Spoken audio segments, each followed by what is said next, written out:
Actes chapitre 14, je vous invite à le lire. Il y a Paul et Barnabé qui sont partis à leur premier voyage missionnaire. Le Saint-Esprit envoie Paul prêcher la bonne nouvelle. Cependant, dans le tout premier voyage missionnaire, il y a une grande opposition. La mission est difficile et les oppositions sont nombreuses. Les souffrances sont bien présentes pour les croyants qui souhaitent exprimer la bonne nouvelle dans un monde, dans une société qui est hostile.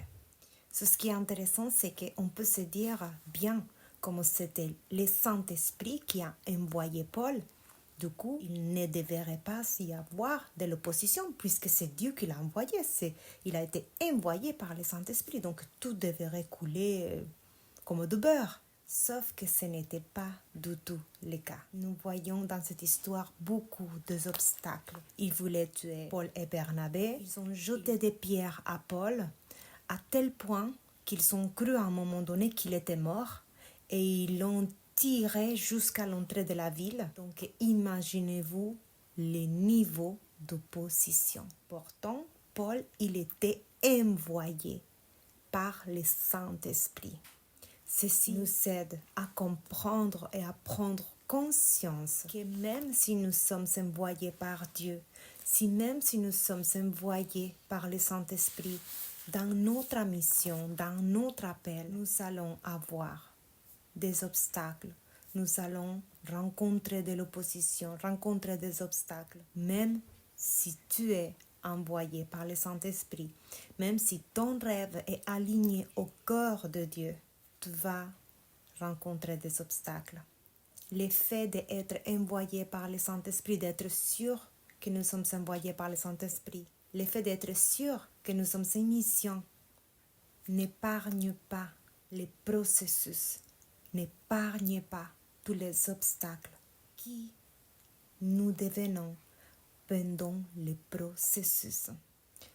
Dieu, il veut que tu annonces la bonne nouvelle, c'est un appel pour tous les croyants.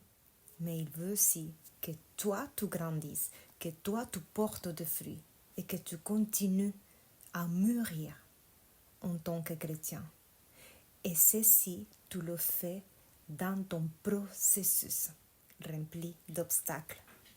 C'est là où nous développons la patience, la persévérance, la résilience et beaucoup d'autres choses dont nous avons besoin pour accomplir notre mission. Des outils dont nous avons besoin pour bien mener cette mission.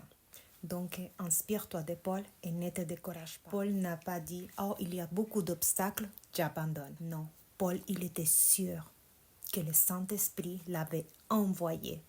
Paul était sûr de son appel. Paul était sûr de sa mission. Donc, il n'a pas dit « Il y a beaucoup d'obstacles, j'arrête ». Il a continué. Et aujourd'hui, quasiment tout le Nouveau Testament a été écrit par lui. Donc ne t'arrête pas, continue à faire ce que Dieu t'a envoyé à faire malgré les obstacles.